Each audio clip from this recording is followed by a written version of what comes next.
नमस्कार, स्वागत है आपका न्यूज बाइस्कोप देख रहे हैं आप। आपके साथ मैं हूं आरती। बुलेटिन में सबसे पहले बात बिहार के शेखपुरा की। शेखपुरा जिले के चाटको सुंबा प्रखंड का 24 गांव पूरी तरह से बाढ़ की चपेट में है। ग्रामीण बेहाल है, इनके रहने खाने का अब तक कोई व्यवस्था नहीं हो सका है। ग्रामीणों के सामने भूखमरी की नौबत है। इससे आक्रोशित होकर ग्रामीणों ने सीओ कार्यालय में जमकर हंगामा किया है।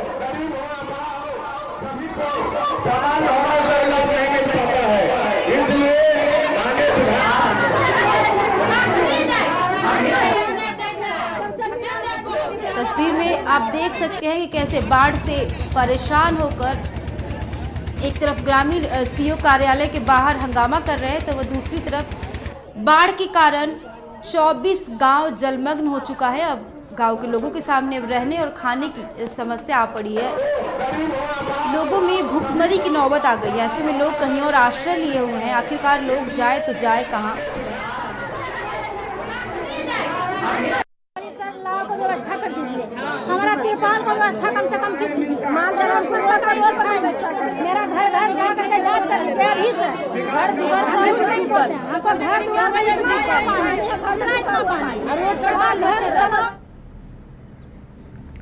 इस पूरे मामले पे सीओ अलका कुमारी का कहना है कि बाढ़ प्रभावित क्षेत्रों में लोगों के आवागमन के लिए 24 नाव की व्यवस्था की गई है।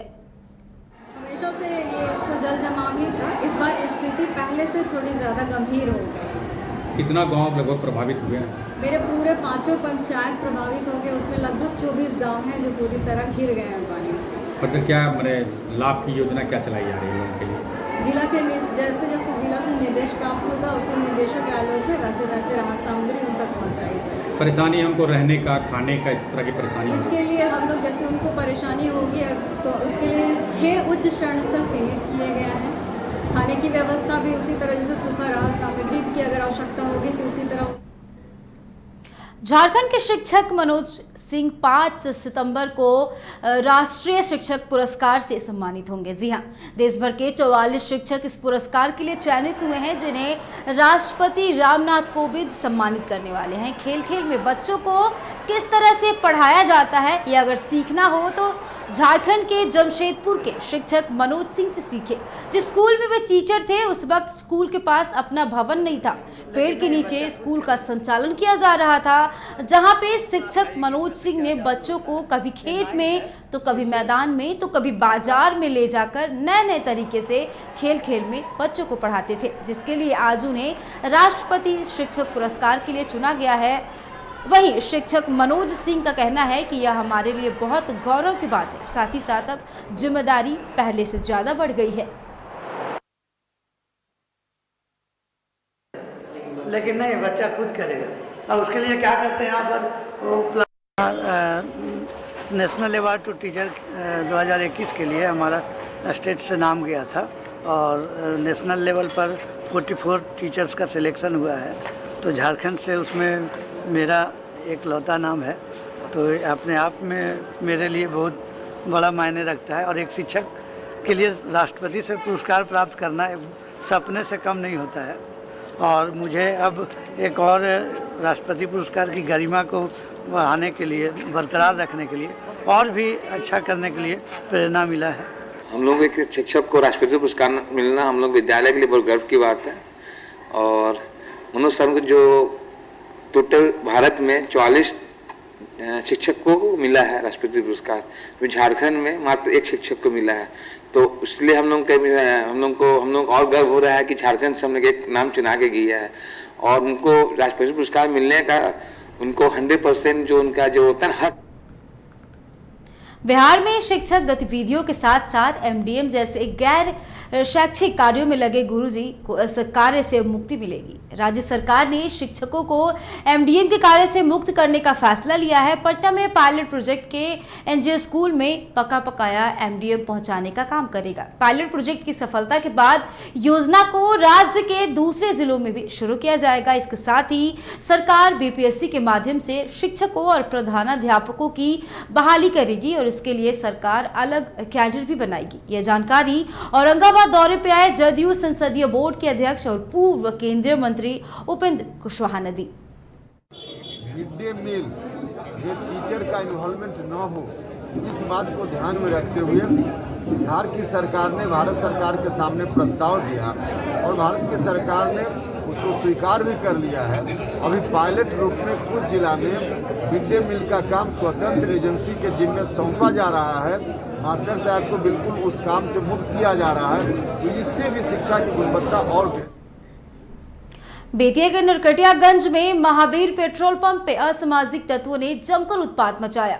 आलम यह है कि पेट्रोल पंप पे करीब आधे घंटे तक हंगामा होता रहा और इस बीच में पेट्रोल पंप कर्मी के साथ जमकर मारपीट भी की गई। इतना ही नहीं, पेट्रोल पंप को तेल छिड़क कर आग लगाने का भी प्रयास किया गया। पेट्रोल पंप पे हुए मारपीट का वीडियो सीसीटीवी में कैद हो गया है, जिसके आधार पर अब पुलिस कार्रवाई में जुट गई है। घटना के बारे में बताया जा रहा है कि पेट्रोल पंप के बगल वाले गांव नरकटियागंज के युवक ने 250 रुपए का तेल भरवाया और फिर पैसा देने में आनाकानी करने लगा और जब कर्मी द्वारा पैसे की मांग की गई तो युवक अपने अन्य साथियों को बुलाकर कर्मियों की पिटाई कर दी।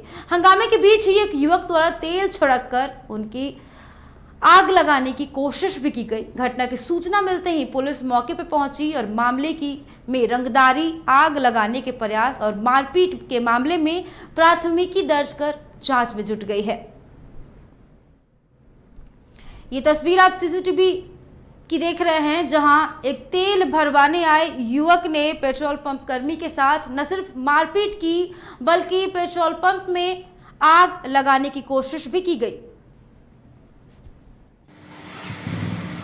जो कस्टमर आया था वो 250 का तेल मांगा, हमने 250 का तेल दे दिया। पैसा मांगने को दबंगई कर रहा था और पैसा मांगने पर हम दोनों स्टाफ को कूटा, 2 स्टाफ थे और तेल जला कर पंप को आग लगाने का प्रयास किया। अपने साथी को बुलाकर लगभग 10-15 जन थे। लगभग 1 बजे करीब दो लोग आए थे पंप पे और वो 250 का तेल लिए। पैसा देने में आनाकानी कर रहे थे। स्टाफ द्वारा पैसा मांगने पर वो लोग स्टाफ से झगड़ा करने लगे और दोनों स्टाफ को हमारे पीट दिए। फिर अन्य अपने साथियों को बुलाकर पंप पर स्टाफ लोगों का पिटाई किए और इसकी सूचना जब मुझे मिली तो मैंने थाना प्रभारी को सूचित किया, लेकिन थाना हमारे पंप पर आने में बहुत देर कर दी। तब तक केंद्रीय मंत्री अर्जुन मुंडा की अध्यक्षता में जिला विकास समन्वय एवं अनुश्रवण समिति दिशा की बैठक हुई। बैठक में शहरी और ग्रामीण क्षेत्रों में विकास योजनाओं की समीक्षा की गई। इस दौरान विकास कार्यों में लापरवाही को लेकर अधिकारियों की जमकर क्लास भी लगाई गई। सभागार में केंद्रीय मंत्री अर्जुन मुंडा की अध्यक्षता में जिला विकास समन्वय और अनुश्रवण समिति दिशा की बैठक हुई।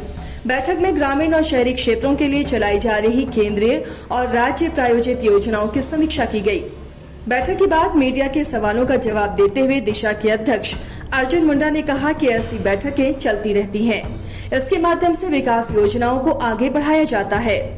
उन्होंने कहा कि संबंधित अधिकारियों को विकास कार्यों में शिथिलता नहीं बरतने के निर्देश दिए गए हैं।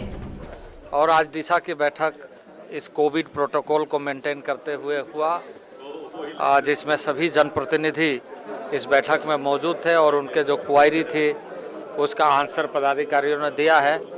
लेकिन ये मीटिंग अभी कंटिन्यू होगी, इसलिए कि इसमें अभी विषय का प्रवेश हुआ है। आगे बहुत सारी चीज़ों पर और डिटेल्स में डिस्कशन करना है ताकि ज़िला का इंफ्रास्ट्रक्चरल डेवलपमेंट और जो सोशल प्रोग्राम है, भारत सरकार का जो फ्लैगशिप प्रोग्राम है, जैसे आज हम लोग भारत सरकार वैक्सीनेशन प्रोग्राम के लिए मुफ्त डोसेज उपलब्ध करा रहे हैं। वो दिशा की बैठक के दौरान सांसद संजय सेठ ने कहा कि जन वितरण प्रणाली में भ्रष्टाचार चरम पर है। उन्हें आए दिन इसकी शिकायतें मिलती हैं। लाभुकों को कई बार अनाज नहीं मिल पाता। इतना ही नहीं, पीडीएस कार्ड के आधार पर अनाज में कटौती भी की जाती है कि भाई मई से लेकर दिवाली तक प्रधानमंत्री नरेंद्र मोदी जी द्वारा ये 80 करोड़ लोगों को मुफ्त राशन है। एक यूनिट में एक राशन कार्ड में 4 लोग हैं तो 4 यूनिट हो गया, मतलब 3 केजी चावल, 12 केजी चावल, फिर उसके अलावा 8 केजी गेहूं। यह हम सब तो जागरूक कर रहे हैं, जागरण कर रहे हैं। यह झारखंड सरकार और जिला प्रशासन से हमने कहा है कि इसको भी पूरी तरह जागरण अभियान चलाना चाहिए। अभी हमने उपायुक्त को कहा है कि आप एक छापेमारी दल करो, एसडीओ को लगाओ, पीडीएस दुकानों में छापेमारी करें और एक बड़े पैमाने पर मीडिया के माध्यम से इसका विज्ञापन देकर इसका जागरण अभियान चलाना चाहिए। बैठक में मौजूद रांची से भाजपा विधायक सीपी सिंह ने शहरी जलापूर्ति योजना की बदहाली को लेकर सवाल उठाए। उन्होंने कहा कि आए दिन उन्हें रातों रोड समेत अनेक क्षेत्रों से अनियमित जलापूर्ति की शिकायतें मिलती हैं। अधिकारियों की बात को काटते हुए विधायक सीपी सिंह ने कहा कि अगर संबंधित क्षेत्रों में नियमित जलापूर्ति होती होगी तो वे राजनीति से संन्यास ले लेंगे।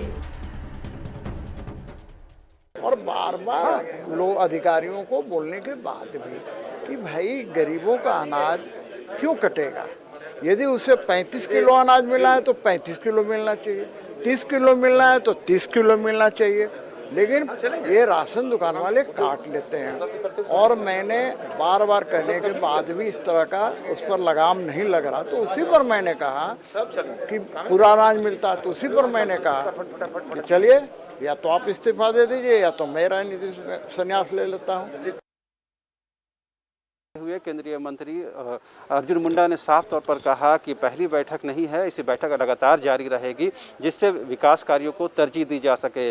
लेकिन एक बात तो बिल्कुल साफ है कि इस बैठक में किसी भी योजना को लेकर कंप्लायंस का जो सवाल है वो बहुत कम दिखा। एक डेटा का आदान प्रदान जरूर हुआ, लेकिन उसको अंजाम तक पहुँचाने को लेकर कोई एक गाइडलाइन की बात करें या एक दिशा निर्देश की बात करें, उसमें कमी ज़रूर दिखी। कैमरामैन हृदय के साथ रांची से न्यूज़ बाइस्कोप के लिए शाहनवाज। इस बुलेटिन में फिलहाल इतना ही। इस तरह की तमाम खबरों के लिए देखते रहे न्यूज़ बाइस्कोप। नमस्कार।